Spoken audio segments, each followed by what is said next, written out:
ಖ್ಯಾತ stand up comedian Praneeth ಮೋರೆ ವಿರುದ್ಧ ಹೆಚ್ಚಾಗಿದೆ ಆಕ್ರೋಶ. ಜೊತೆಗೆ ಪ್ರಣೀತ್ ಮೋರೆಗೆ ಸಂಕಷ್ಟ ಕೂಡ ಎದುರಾಗಿದೆ. ಅದೇನಪ್ಪಾ ಅಂತಂದ್ರೆ ಇಡೀ ಸೋಷಿಯಲ್ ಮೀಡಿಯಾದಲ್ಲಿ ಹಲ್ಚಲ್ ಎಬ್ಸಿದಂತಹ ಬಿರಿಯಾನಿ ಮ್ಯಾಟರ್ ನಿಮ್ಗೆಲ್ರಿಗೂ ಕೂಡ ಗೊತ್ತೇ ಇದೆ. ಅದ್ರ ಜೊತೆಗೆ ರೀಸೆಂಟ್ ಆಗಿ ಅವ್ರದೇ ಒಂದು ಶೋನಲ್ಲಿ ವೈದ್ಯ ಒಬ್ರು ಹೇಳಿರ್ತಾರೆ, ಮೃತದೇಹದ ಖಾಸಗಿ ಭಾಗಗಳ ಬಗ್ಗೆ ಅವರು ಮಾತಾಡಿರ್ತಾರೆ. ಅದು ಕೂಡ ತೀವ್ರವಾದಂತಹ ಟೀಕೆಗೆ ಕಾರಣವಾಗಿರುತ್ತೆ.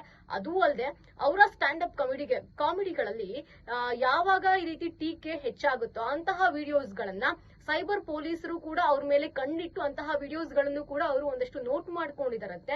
ಸೊ ಇದೆಲ್ಲದನ್ನ ನೋಡಿ ಸೈಬರ್ ಪೊಲೀಸರು ಕ್ರಮವನ್ನ ಕೈಗೊಳ್ಳಬೇಕು ಅಂತ ಡಿಸೈಡ್ ಮಾಡಿದ್ದಾರೆ.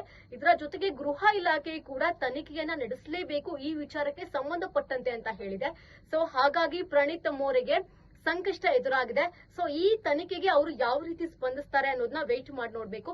ಇದರ ಜೊತೆಗೆ ಈಗಾಗಲೇ ಮಹಿಳೆಯರು ಕೂಡ ಸಾಕಷ್ಟು ಮಹಿಳೆಯರು ಇದರ ವಿರುದ್ಧ ಆಕ್ರೋಶವನ್ನ ವ್ಯಕ್ತಪಡಿಸ್ತಾ ಇದ್ದಾರೆ. ಒಂದು ಶೋನಲ್ಲಿ ಮಹಿಳೆಯನ್ನ ವಸ್ತುವಿನ ರೀತಿ ಸ್ಟ್ಯಾಂಡ್ ಅಪ್ ಕಾಮಿಡಿಯನ್ನ ಮಾಡ್ತಾ ಇದ್ದಾರೆ ಅನ್ನುವಂಥದ್ದು ಮಹಿಳೆಯರ ಆಕ್ರೋಶಕ್ಕೆ ಕಾರಣವಾಗಿದೆ.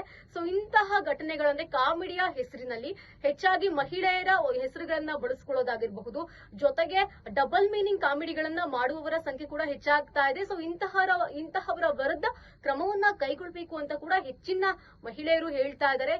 ಸೊ ಈ ಒಂದು ವಿಚಾರ ಸದ್ಯಕ್ಕೆ ಇಲ್ಲಿಗೆ ಬಂದು ಮುಟ್ಟಿದೆ. ಈ ತನಿಖೆಗೆ ಪ್ರಣೀತ್ ಮೋರೆ ಅಂಡ್ ಟೀಮ್ ಯಾವ ರೀತಿ ಸ್ಪಂದಿಸುತ್ತೆ ಅನ್ನೋದನ್ನ ವೇಟ್ ಮಾಡಿ ನೋಡ್ಬೇಕು. ಈ ವಿಚಾರ ಎಲ್ಲಿ ಬಂದು ನಿಲ್ಲುತ್ತೆ ಅನ್ನೋದನ್ನ ಕಾದ್ ನೋಡ್ಬೇಕಾಗಿದೆ.